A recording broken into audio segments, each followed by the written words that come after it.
Zariah Cole walked into the banquet hall with the same calm she carried into boardrooms, a quiet confidence that unsettled people who expected her to shrink. The chandeliers above glittered like captive stars, spilling gold light across polished marble floors that seemed far too beautiful for what the night would become. Her family had perfected the art of celebration. Curated smiles, rehearsed toasts, and laughter that sounded expensive but never warm. Tonight was her sister Bria Stanton's birthday, and the room was already buzzing with flattery directed only at the woman her parents called their free spirit.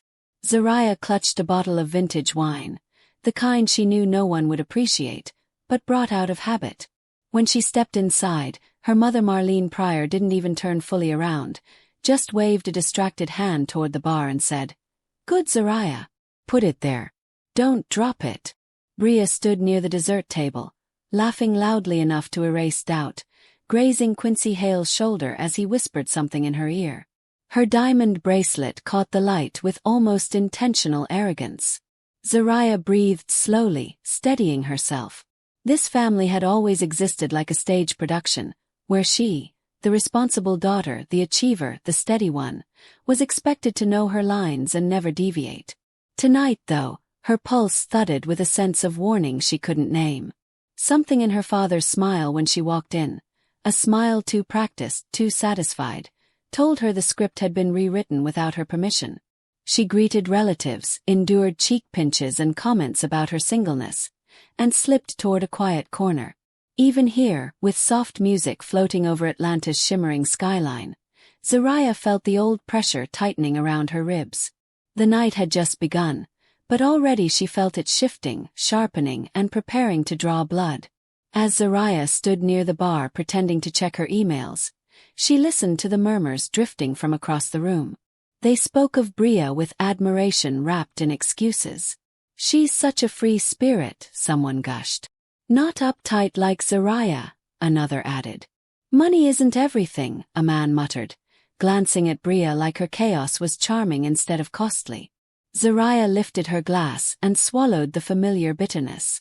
She'd financed half the room, yet they praised the daughter who hadn't worked a steady job in years. Bria's failures were framed as adventures. Zariah's achievements were treated like inconveniences. Then she saw her father, Dorian Blackwell, weaving through the guests with a politician's stride, his tailored suit and broad grin announcing authority. He reached her with a warmth that never reached his eyes. "Proud of your sister tonight?" he asked, squeezing her shoulder a little too hard. Zariah forced a smile. "Of course." Dorian leaned closer, lowering his voice. "You've done well for yourself. Maybe it's time you share some of that good fortune. Family takes care of family." His tone, smooth as velvet, wrapped itself around a threat. Zariah's stomach tightened. The way he said it, final, rehearsed, unavoidable, sent a ripple through her chest. She nodded, pretending to listen, as he drifted off to charm another group. Across the room, Bria caught her eye. There was something in her sister's expression, not guilt exactly but anticipation. As if she knew a secret Zariah didn't. The string quartet shifted into a louder piece. Guests began to gather, sensing a toast approaching. Zariah's heartbeat quickened. Her father straightened his tie, lifted a microphone, and smiled like a man about to unveil a masterpiece. And in that moment she understood. Whatever was coming was meant to corner her. The microphone feedback screeched, slicing through chatter and pulling all eyes toward Dorian Blackwell. He stood tall at the center of the room, wearing a smile polished by decades of control. "Tonight," he began, voice smooth and theatrical, "we celebrate family, its generosity, its bond, and the strength that keeps us united." Zariah felt ice crawl down her spine. She knew that tone. She'd grown up listening to announcements dressed as praise but meant as commands. Dorian gestured toward Bria, who clasped her hands dramatically against her chest. "Our beautiful Bria has faced challenges this year," he said, "and family steps in during hard times." A murmur of sympathy rippled through the guests. Then he turned toward Zariah, smiling directly at her, but with eyes that dared her to breathe wrong. And what better way to show love, he continued, than a gift from one sister to another? Zariah's breath caught. Well, He wouldn't. Tonight, Dorian announced proudly. Our hard-working Zariah is giving her penthouse to her sister Bria. The room erupted into applause, cheers, shocked gasps. Some clapped because they believed it. Others clapped because they were afraid not to. Cameras rose like a wave.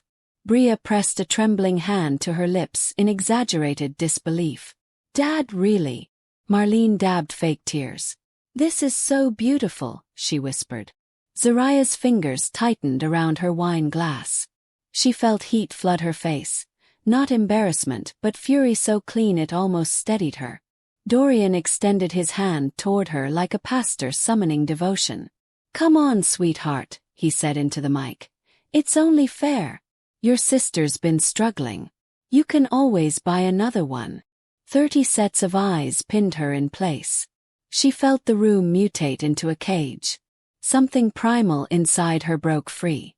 Zariah set her glass down slowly, deliberately, the stem trembling just enough to betray the surge of emotion rushing through her. No, she said. Quiet. Dark. Certain. The applause died instantly, collapsing into whispers. Her father blinked as if he'd misheard. What did you say? Zariah lifted her chin, letting years of swallowed words sharpen her voice. I said no. I'm not giving away my home. A fresh wave of murmurs swept the room. Aunt Celeste gasped. Uncle Leonard muttered. Ungrateful. Bria stepped forward, eyes glistening with carefully manufactured tears. Zariah, please, she whispered. It's not like that. But it was exactly like that. Marlene hissed. You're embarrassing us. Stop this nonsense. Zariah's jaw tightened. I've funded this family for years. I paid for half this party, the wine, the chef, the lighting, everything. But the penthouse is mine. Dorian's expression darkened, pride crumbling into something meaner. You're defying me, he said, stepping closer. His voice dropped low enough for the entire room to hear. I told you to give it to her. Zariah matched his stare. And I said no. The crack echoed before she could brace herself. His hand had moved so fast she only felt the heat afterward, burning across her cheek. Her earring flew off, skittering across the marble, spiraling until it hit a table leg. Gasps erupted everywhere. Phones lifted higher. No one intervened. No one spoke. Zariah's breath shook, but her spine stayed straight. She bent, picked up the earring, and met her father's eyes with devastating calm. Happy birthday, Bria, she whispered. Then she walked out, leaving the room suspended in stunned silence, a palace of chandeliers suddenly exposed for what it truly was, a gilded cage. The hallway outside felt colder, as though the air refused to carry the shame still vibrating behind the banquet doors. Zariah pressed her palm to her burning cheek, half expecting to feel her father's fingerprints carved into her skin. But the calm inside her frightened her more than the pain. It wasn't defeat. It was a storm gathering strength. The quartet resumed playing inside, their music now a hollow attempt at normality.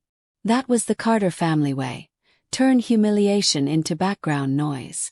Zariah walked steadily, each step a rejection of the years she'd spent shrinking herself. In the polished console mirror, she saw her reflection. Eyes sharp, mouth steady, shoulders squared. A woman who had finally stopped apologizing. She reached into her clutch and pulled out her phone. A single blue button glowed on the screen, one she'd programmed months ago after Tony Rivers told her. When they cross the line again, don't argue. Don't plead. Call Lucille. She's the only one they fear. Back then Zariah had laughed. I can handle them. Tony had stared at her gently. Handling them isn't the same as being free. Now those words pulsed through her like truth awakening. She tapped the button. No hesitation. No regret. The elevator chimed. She stepped inside, watching the doors close on the gilded world behind her. Floor by floor, her heartbeat steadied. In the lobby, she exhaled for the first time, letting the sterile scent of lilies wash over her. Her phone buzzed. Message, On my way. Zariah typed one word. Come. Then she stepped outside into the warm Atlanta night, stars hidden behind city light. But she didn't need them. She wasn't hoping for a sign. She had already become one. A black sedan rolled to a silent stop beneath the porte-cochere just as Zariah stepped beyond the glass doors. The night air wrapped around her, warm and heavy, carrying the scent of cut grass and engine fumes. She didn't shiver. She only watched as the rear door opened and Lucille Hargrove, tall, poised, silver hair gleaming under the exterior lights, stepped out like a storm disguised in elegance. Lucille didn't ask what happened. She didn't need to. She lifted her chin, her sharp eyes sweeping over the entrance as if she could already smell the disrespect lingering behind the walls. Zariah approached her slowly. "Thank you for coming," she said, her voice steady but threaded with something raw. Lucille touched her cheek gently, the one still marked by Dorian's hand. Her fingers tightened. "He struck you," she said softly, dangerously. "My son raised a hand to you." "In front of a room full of people," Zariah whispered. Lucille inhaled sharply, not in surprise but in fury she'd been expecting to unleash for years. "Then let's go inside," she said, her cane tapping once against the pavement, sharp as a gavel. "There are debts to settle tonight." Zariah nodded. She didn't feel afraid. Not with Lucille beside her. Lucille, who had built empires long before Dorian ever shook a boardroom hand.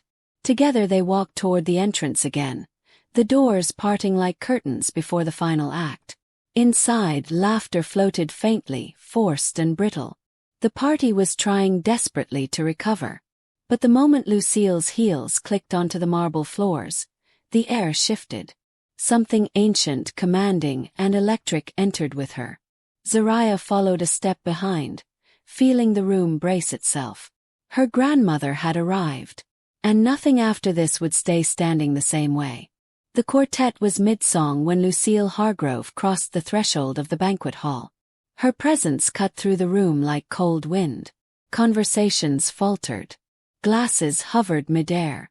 Dorian Blackwell's face drained of color the moment he saw her. "Mother," he began, voice cracking, but Lucille lifted a single hand, silencing him as effectively as a judge striking the bench. "Dorian," she said, voice cool. "Explain to me why you laid a hand on your daughter." The microphone trembled in his grip. Guests turned, leaning in, phones already slipping from handbags, ready to record history. "Mother, it's not." "Then tell me what it is," she said. "Because from where I stand, I see a man humiliating his child to disguise his failures." Gasps rippled. Marlene Pryor stumbled forward. "Lucille, please. It's a misunderstanding. Be mindful with that word," Lucille cut in. "This family has used it to excuse cruelty for far too long." She stepped closer, her cane tapping rhythmically on the marble. "You demanded Zariah give away her home. You struck her when she refused. And all of you," her arm swept across the room, "applauded it." Bria cowered behind Quincy Hale. Her mascara smudged from earlier tears she'd manufactured for sympathy, not shame. Dorian swallowed hard. "This is family business." She overreacted. The guests murmured uneasily. Lucille tilted her head. "Overreacted," she echoed. "For keeping property she rightfully owns." Zariah stepped forward from the doorway. "I told him no. That's all I said." Lucille nodded with a pride that softened her eyes only for Zariah. Then she turned back to Dorian. "You have 5 minutes," she declared, "to find her earring." A stunned silence flattened the room. Bria sank instantly to her knees. Dorian's lips parted in horror. "Mother, don't do this." "I'm done asking," she said. Bria crawled across the marble floor, her gown dragging behind her like a trail of regret. The guests stood frozen, unsure whether to help her or look away. Some filmed openly now, their phones glinting beneath the chandeliers. The quartet had stopped playing. Even the air conditioning hummed quietly, as if waiting. Dorian's jaw clenched as he tried to salvage his pride. "Mother, this display isn't necessary," he insisted. "Stand up." Everyone stand up. Lucille's gaze didn't waver. When a man strikes a woman, she said, he kneels to pick up what he knocked down. That earring should be in your hand. Dorian stiffened. Pride battled fear in his eyes, and fear was losing. Marlene rushed toward Bria to lift her, but Lucille snapped. Let her stay where she is. Marlene froze mid-motion, visibly trembling. Quincy Hale swallowed, eyes darting toward Bria, but he didn't move to help her either. Zariah stood still, watching the family that had always demanded her obedience now unravel beneath its own hypocrisy. She didn't gloat. She simply observed, feeling the internal shift she had waited years to feel, the moment where the power no longer sat in their hands. Bria's fingers finally brushed something small beneath a chair. She lifted the pearl earring, breath trembling. Here, she whispered. The humiliation in her voice was real now, stripped of all theatrics. She crawled forward, offering it up to Dorian like a peace offering he no longer knew how to accept. Lucille stepped between them. Give it to Zariah, she commanded. Zariah took it gently, her expression unreadable. Lucille turned back to Dorian. Now that you've seen the consequences of your actions, we move to the next. Dorian blinked. Next. Lucille straightened her shoulders. I'm rewriting my will. Tonight. The room collectively inhaled. Dorian stared at his mother as if she'd suddenly spoken a language he'd never learned. You can't be serious, he said, voice hoarse. I am, Lucille replied calmly. Every asset, every account, every property currently under my name will be transferred to Zariah Cole. Effective immediately. A wave of gasps rippled through the guests like shattered glass. Marlene staggered backward, catching the edge of a chair. Lucille, that's outrageous, she whispered. You're destroying this family. No, Lucille said, turning sharply toward her.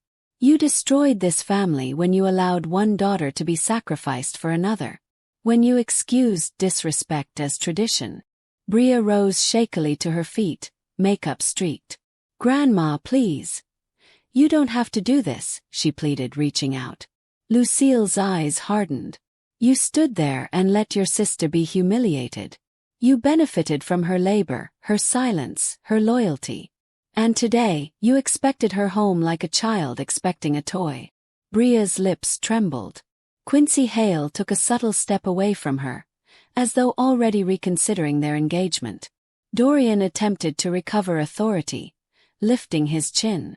Mother, if you do this, you'll regret it. Lucille stepped closer, unafraid. The only thing I regret is raising a man who mistook fear for respect. She addressed the room. You all witnessed the truth tonight. Carry it with you. Then she turned to Zariah once more. Do you have the earring? Zariah opened her clutch and placed it on the table. It gleamed under the chandelier like a tiny moon. There it is, she said softly. The weight of the room settled heavily. Dorian stared at the pearl as though it were a detonator. Bria looked at it like a sentence. And Zariah, she looked at it like a chapter closing. Lucille nodded. It's time for you to leave, child. Zariah's breath eased out slowly, like a release she'd been waiting her whole life to exhale. She lifted her head and met her father's desperate gaze. You wanted obedience, she said, her voice steady as steel. But all you're getting is silence. I hope it echoes. Dorian reached toward her, panic rising. Zariah, wait. We can fix this. Not tonight, she replied. And not by your terms. Marlene attempted a shaky smile. Zariah, sweetheart, your father didn't mean. He meant every second of it, Zariah cut in. And so did all of you. She turned to Bria, whose entire body shook as though the floor had become uncertain beneath her. You could have told him no, Zariah said quietly. You always could have. But you never did. Bria's eyes filled with tears she couldn't weaponize anymore. Lucille tapped her cane once. The party is over. The quartet scrambled to pack their instruments. Guests shuffled toward the exits with murmured apologies, fear, or embarrassment, no one quite sure which belonged to them. Zariah walked toward the doors where Lucille waited, standing tall and unwavering. Up close, her grandmother's expression softened with something like pride. "You did well tonight," Lucille murmured, touching her arm. "They finally saw who you are." Zariah looked back toward the hall, toward her parents frozen in a world they no longer controlled, toward Bria still standing beside the table where the pearl earring glowed accusingly. "And who they are," Zariah whispered. Lucille nodded. "Tomorrow we finalize the paperwork." Zariah gave a faint smile. "Rest tonight. You've done enough." Lucille squeezed her arm gently. "So have you." Zariah stepped into the night air, leaving behind a room that felt more like ashes than memories. Sedan waited. Tony Rivers leaned against it, arms crossed. "So?" she asked. Zariah closed her eyes briefly. "It's over." "Then let's go home," Tony said, opening the door. By the time the sedan pulled away from the estate, social media had already begun to stir. Tony Rivers drove with one hand on the wheel and the other scrolling through her phone at red lights, shaking her head in disbelief. "They're trending," she muttered. "And not in a cute way." Zariah kept her gaze fixed on the city lights rushing past the window, Atlanta glowing like a constellation made of steel and glass. "Let them trend," she said quietly. There was no bitterness in her tone, just a certainty that felt new, like armor becoming skin. Tony exhaled. I knew your family was messy, but this is next-level brutality." Zariah didn't answer. She watched pedestrians laugh outside a late-night cafe, their joy unbroken by the knowledge that somebody else's world had cracked wide open. "Do you feel anything?" Tony asked gently. "Anger? Sadness?" Zariah considered the question. "No," she said finally. "Just done." Tony nodded, accepting that answer without pushing. She'd seen Zariah cry through business losses, celebrate victories with cautious pride, and survive betrayal like someone who'd built her spirit on bedrock. But tonight's calm was different. It wasn't numbness, it was liberation. "Lucille went full general mode," Tony said after a beat. "I can't believe she walked in like that." "She warned them years ago," Zariah whispered. "They just never listened." The city blurred by, neon signs flickering across Zariah's face. Her cheek had faded from red to a faint warmth, but the memory of the slap hovered like a ghost she refused to carry. "Tomorrow's going to be loud," Tony said. "News articles. Think pieces. Your parents calling." Zariah finally turned, her expression unreadable but resolute. "Let it be loud," she murmured. "I'm done being quiet for people who never protected me." Tony's grin was small but full of admiration. "Good. Because the world is about to watch the real you." The sun rose over Atlanta like it was trying to apologize for the night before. In Zariah's penthouse, light spilled through the floor-to-ceiling windows, touching the marble floors with gentle warmth. She sat at the kitchen island with a mug of coffee, scrolling through her phone as the truth unfolded online. Overnight, someone had uploaded a full recording of the party, from Dorian's announcement to the slap, to Lucille's entrance that shifted the entire room's oxygen. The video had exploded across platforms. Headlines screamed, "Father slaps daughter over penthouse gift. Grandmother intervenes in dramatic showdown." Subtitles from various reposts added flavor. "This is wild. Who raised this man? I want a Grandma Lucille in my life." Tony walked into the kitchen wearing one of Zariah's oversized hoodies, hair tied up. "Girl," she whispered, staring at her phone. "This is everywhere." They put dramatic music over the slap on TikTok. Someone did a slow-mo edit. Zariah blinked once. "Slow-mo. Like he's the villain in a superhero origin story," Tony replied. Zariah set her mug down. The sound echoed lightly. "And my parents. Let's see." Tony scrolled faster. "Your dad's company put out a statement saying they're reviewing internal family matters." Translation: "They're panicking." "And Bria." Tony hesitated. "Her engagement is on pause." Quincy released a statement about values and emotional stability. Zariah absorbed it silently. Not satisfaction. not triumph. Just the consequence of choices they had made without thinking they'd ever face daylight. Tony nudged her. You okay? Zariah's eyes lifted to the skyline glowing gold beneath the morning sun. I'm not angry, she said softly. And I'm not happy either. It's just quiet. Good quiet. Peaceful quiet. Tony smiled slightly. Finally. Zariah didn't smile back, but her shoulders relaxed, maybe for the first time in years. An email notification chimed softly on Zariah's laptop. She flipped it open, expecting another headline alert or a shallow apology from some extended cousin who suddenly remembered her number. Instead, the subject line made her inhale sharply. Finalized it. She clicked it. The message was brief, just like Lucille Hargrove always was when handling business. The paperwork is complete. All assets under my name are now transferred to you. Rest today. We will speak tomorrow. Lucille. Zariah stared at the screen. The words felt heavy, not because of the money or the property, but because they symbolized something she had never received from her family. Validation. Tony leaned over her shoulder. Well, damn, she whispered.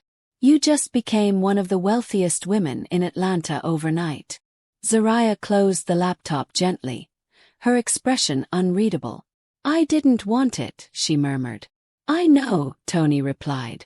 But you deserved it more than any of them. Zariah stood and walked toward the windows. The city stretched beneath her, tall and glittering, unaware of the seismic shift inside her life. They think revenge is loud, she said quietly. They don't understand that choosing yourself is the loudest thing you can ever do. Tony watched her, recognizing the transformation happening in real time. This wasn't the Zariah who once tolerated backhanded compliments at family dinners. This wasn't the Zariah who paid bills quietly, who swallowed insults, who made herself small for their comfort. This Zariah stood tall, solid, untouchable. Lucille's proud of you, Tony said. She's been waiting for someone in that family to break the cycle. Zariah touched her cheek lightly, the ghost of the slap fading. Then I'm glad it was me, she whispered. She wasn't smiling, but something in her posture said everything. She had reclaimed her narrative. She was free. By noon, reporters had camped outside the gates of the Blackwell estate. Helicopter footage hovered online showing Marlene Pryor pacing the driveway in a silk robe while Dorian barked into his phone, stumbling through explanations that collapsed under the weight of public scrutiny. They had not expected the world to take Zariah's side. They certainly had not expected Lucille's fury to be broadcast in crystal-clear audio. Comment sections lit up with support for Zariah and merciless criticism for her parents. Imagine slapping your CEO daughter because she won't give away her penthouse. Bria really thought struggling was a personality trait. Lucille is the main character, everyone else is background noise. In her penthouse, Zariah watched none of it. She sat on her balcony, letting the warm breeze brush her skin while she held the pearl earring between her fingers. It glimmered gently, almost innocent, despite being the object around which an entire family had unraveled. You're quiet, Tony observed, stepping outside with 2 glasses of iced tea. Most people would be pacing or screaming or celebrating. Most people weren't raised by Dorian and Marlene, Zariah replied dryly. Tony sat beside her. Fair. Zariah rotated the pearl between her fingertips. This isn't victory, she said. It's release. Do you regret anything? Zariah shook her head. If anything, I regret being quiet for so long. The city hummed beneath them. Life went on. Cars honking, sirens wailing, people living without knowing her name or her story. And that anonymity, strangely, felt comforting. You know, Tony said lightly, you're going to be a symbol now. People are calling you the daughter who said no. Zariah smirked faintly. Let them talk. I don't owe anyone a performance. Tony raised her glass. To freedom. To peace, Zariah corrected gently, tapping her glass against Tony's. Finally. As evening settled over the penthouse, casting long golden shadows across the floor, Zariah stood before the window, gazing at the city that had both shaped her and sheltered her.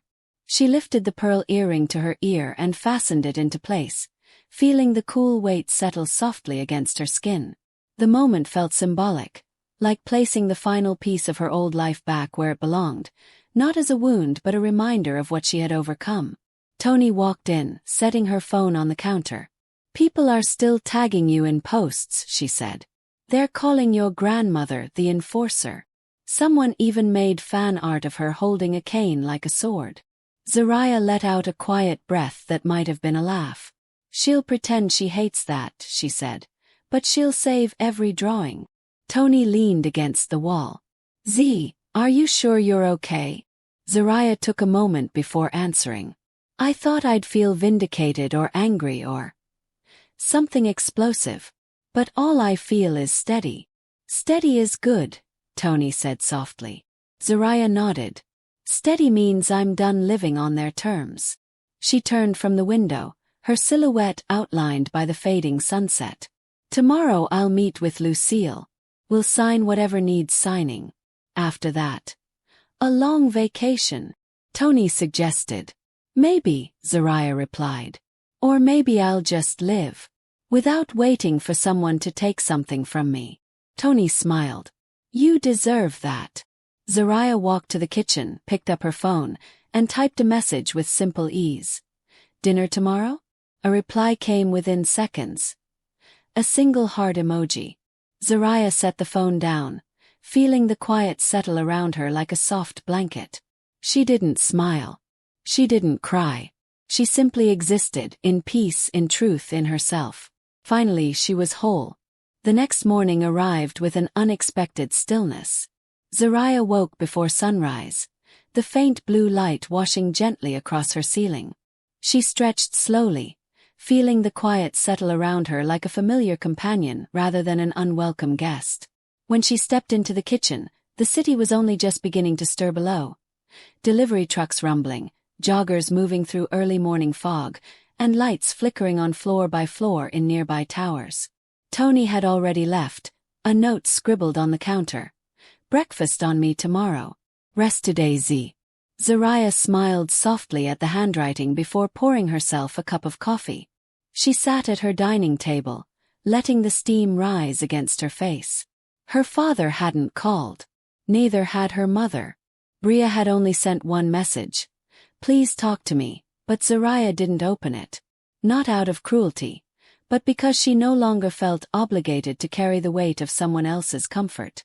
Her phone buzzed again, this time with a name she expected. Lucille Hargrove. "Meet me at my attorney's office at noon. Bring nothing but yourself." Zariah exhaled. This was happening. The transfer, the shift, the formal unraveling of an old hierarchy. Part of her wondered how her parents were handling the fallout, but she pushed the thought away. Their reactions were no longer her responsibility. She finished her coffee, showered, and dressed in a simple black pantsuit. Clean lines, quiet power.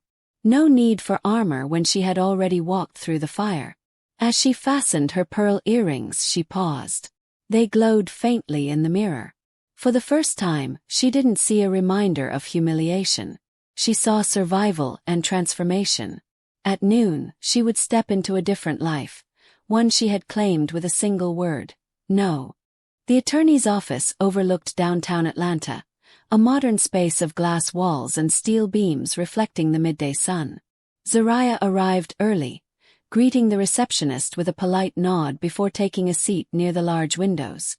She watched the busy streets below, people rushing to lunch meetings, buses wheezing to stops, horns echoing through intersections. Normal life, moving forward without hesitation. When the elevator chimed, Lucille stepped out with a confidence that seemed to shape the air around her. She wore an emerald suit, her silver hair pinned back neatly, her cane clicking in precise rhythm. "You look rested," Lucille observed as she approached. "Good. Rest will matter in the days ahead." Zariah stood. "Are you sure about all of this?" Lucille lifted her chin. "You earned your own life, Zariah. I'm simply ensuring no one ever thinks they can take it from you again." They walked together into a conference room where two attorneys waited, stacks of documents spread across a polished mahogany table. The lead attorney gestured for them to sit. Mrs. Hargrove, Ms. Cole. Everything is prepared for signature. Lucille took her seat with regal composure. Proceed. As legal explanations began, assets, trusts, transfer authorities, divisions of property, Zariah listened quietly, absorbing each detail with the steady patience of someone who had spent years handling the logistical weight of other people's lives. But this time, she wasn't holding anything for anyone else. When the attorney finally slid the final document toward her and handed her a pen, Zariah hesitated only once. Not from fear but from awareness. These signatures were not revenge. They were reclamation.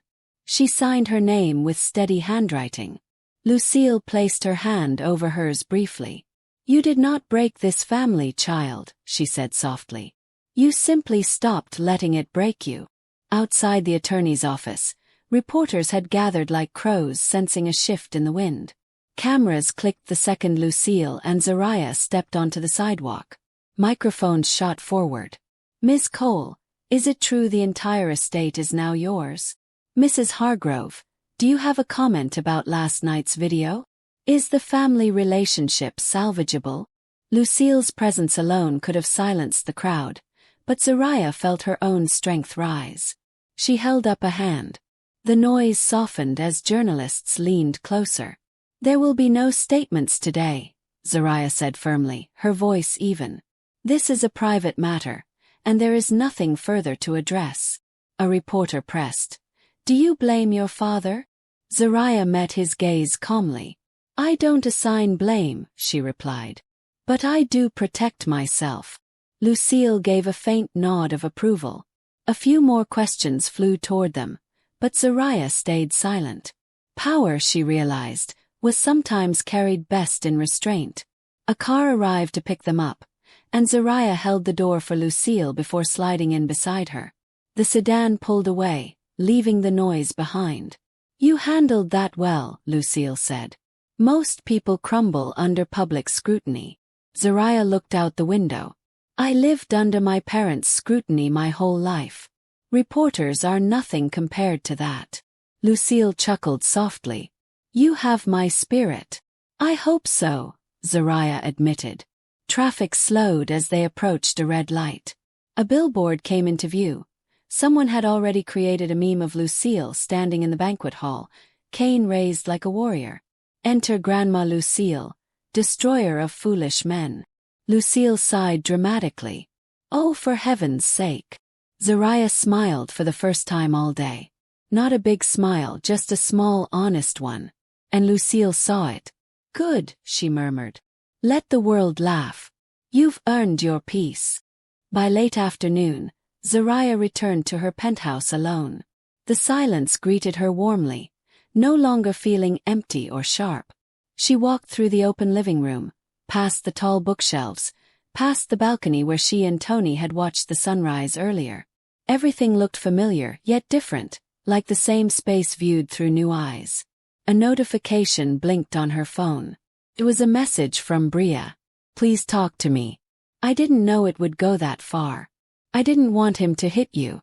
Zariah sat on the couch and reread the message twice. She believed part of it.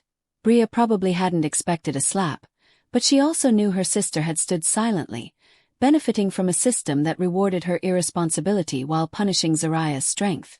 For years, Bria had hidden behind the word struggling, like a shield, while Zariah had become the family's backbone. Zariah typed a reply, then erased it. She tried again, then deleted that one too. Finally, she set the phone down and folded her hands in her lap. Some conversations didn't need to happen. Some forgiveness didn't require proximity. What she needed wasn't reconciliation. It was closure. She stood, walked to her bedroom, and opened her closet. The dress she had worn the night before hung by itself, the fabric still carrying traces of the evening's tension. She touched it briefly, then let the memory go. A soft knock sounded at her door. When she checked the peephole, she saw no one, but a small package sat on the floor. Inside was a single note in Lucille's handwriting. "Rest, child. Peace looks good on you." Zariah pressed the note to her chest for a moment, breathing deeply. She wasn't alone. And more importantly, she wasn't afraid. As night approached, the sky outside her window transformed into a canvas of purples, blues, and pockets of glowing gold. Zariah stood barefoot on her balcony, the cool tile grounding her as she leaned against the railing. Atlanta pulsed beneath her, alive, hurried, indifferent, but she felt strangely anchored, as though she had finally stepped into a life designed for her rather than assigned to her. She turned the pearl earring between her fingers once more. That tiny object had witnessed humiliation, defiance, and justice all within a single evening. Funny how something so small could hold the weight of transformation. A soft buzz interrupted her thoughts. "Tony, dinner tomorrow still on. I found a new restaurant with amazing reviews." Zariah typed back, "Absolutely. I could use something normal." She slipped her phone into her pocket just as another message appeared, this one from an unknown number. She opened it slowly. "Sorry, D." She stared at the letters, the simplicity of them, and the cowardice of hiding behind a single initial. For a moment the old instinct rose, to respond, to soothe, to bridge the gap because that was what daughters did. But then she remembered the slap, the public humiliation, the decades of expectation. She locked her phone and set it aside. Some apologies were too small for the wounds they tried to cover. And some bridges deserved to remain ashes. She drew in a deep breath, letting the wind lift her curls gently. Below her, headlights wove through the streets like threads of light. She didn't know what tomorrow held. Lawsuits, news cycles, awkward stares at board meetings, but she wasn't dreading any of it. For the first time, she wasn't reacting to life. She was shaping it. The following morning felt different than any she remembered. Sunlight slipped through her curtains in soft golden hues, painting warm shapes across her bedroom. Zariah sat up slowly, stretching her arms until her muscles loosened. No anxious knot in her stomach. No dread. Just quiet clarity. She slipped into a robe and padded into the living room. As she brewed coffee, her mind wandered, back to childhood memories of performing perfection, of report cards pinned to the fridge without praise, of Bria's smallest achievements celebrated like miracles. She realized something. Her parents had never seen her as a person, only as a resource, dependable solution, a reservoir to pull from. But now the reservoir had closed. Permanently. She sat with her coffee, letting its warmth seep into her palms. A new email pinged. This time from her company's board secretary. "Just checking in. We saw the headlines. Please let us know if you need any accommodations." Zariah smiled faintly. Her work life, unlike her family life, respected boundaries. She typed a simple response. "Thank you.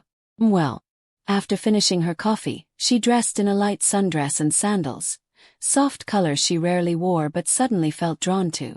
She grabbed her bag and headed out for a short walk through downtown. The city greeted her with a blend of honking cars, street vendors selling roasted nuts, and distant laughter from passing students. People brushed past her, lost in their own lives. No one knew her here, no one expected anything. She blended into the current effortlessly. And it felt good, like freedom didn't need fireworks or declarations. Sometimes it was simply being able to breathe without fear someone would demand something from you in the next moment. At noon, Zariah returned home to prepare for dinner with Tony. She opened her closet, sifting through dresses until her fingers brushed a simple emerald slip dress. Elegant, understated, and comfortable. She held it against herself and smiled. Felt right. As she dressed, she caught her reflection in the mirror. The woman looking back at her wasn't the same one who had stood frozen in a banquet hall while her life was bartered away like a party favor. Her posture was straighter, her eyes clearer. Her spirit, once muted beneath years of emotional labor, now shone through confidently. She applied soft makeup, choosing warmth over sharpness. No armor today. She fastened her pearl earrings last. They clicked into place with a familiarity that now felt empowering rather than painful. When she stepped into the living room, her phone buzzed. Another message. From Bria again. "I know you're angry. I should have stopped it. Please, Zariah. Zariah didn't respond. Some truths didn't require acknowledgement. Instead, she grabbed her purse and headed toward the elevator. In the lobby, the concierge greeted her warmly. "Good afternoon, Ms. Cole. You look radiant today." "Thank you, Marcus," she replied, offering a brief but genuine smile. Outside, the air smelled of summer rain despite the clear skies. She walked slowly toward the restaurant, just a few blocks away, taking her time. She noticed small details she had overlooked for years: the swirl of steam from a bakery vent, a busker strumming a gentle tune on guitar, the soft chatter of a couple debating over ice cream flavors. Life was full of tiny, beautiful sounds she had never allowed herself to enjoy. Today she heard all of them, not because they were loud, but because she was finally quiet enough to listen. Tony was already waiting at the restaurant patio, waving enthusiastically when she spotted Zariah approaching. "Look at you!" Tony exclaimed, standing to hug her. Fresh skin, relaxed shoulders. "This is a soft life era if I've ever seen one." Zariah laughed gently, the sound surprising even herself. "Maybe it is," she admitted. They sat at a small table overlooking a tree-lined street.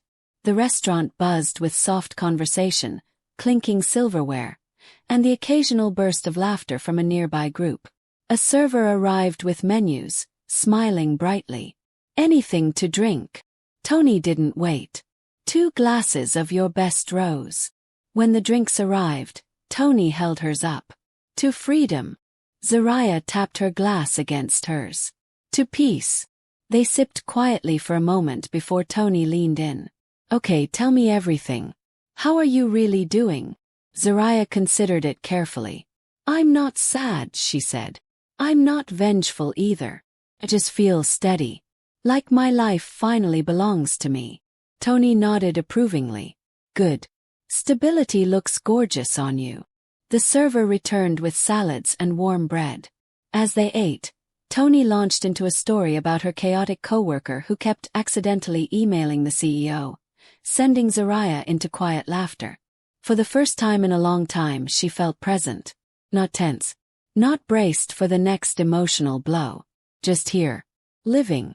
At one point, Tony reached across the table and squeezed Zariah's hand. "I'm proud of you, you know," she said. "Not because you stood up to them, but because you chose yourself." Zariah swallowed softly. "Thank you."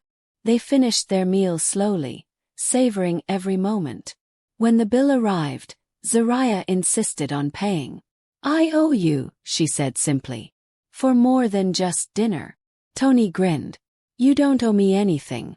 But I'll take dessert next time." They both laughed as they stood to leave.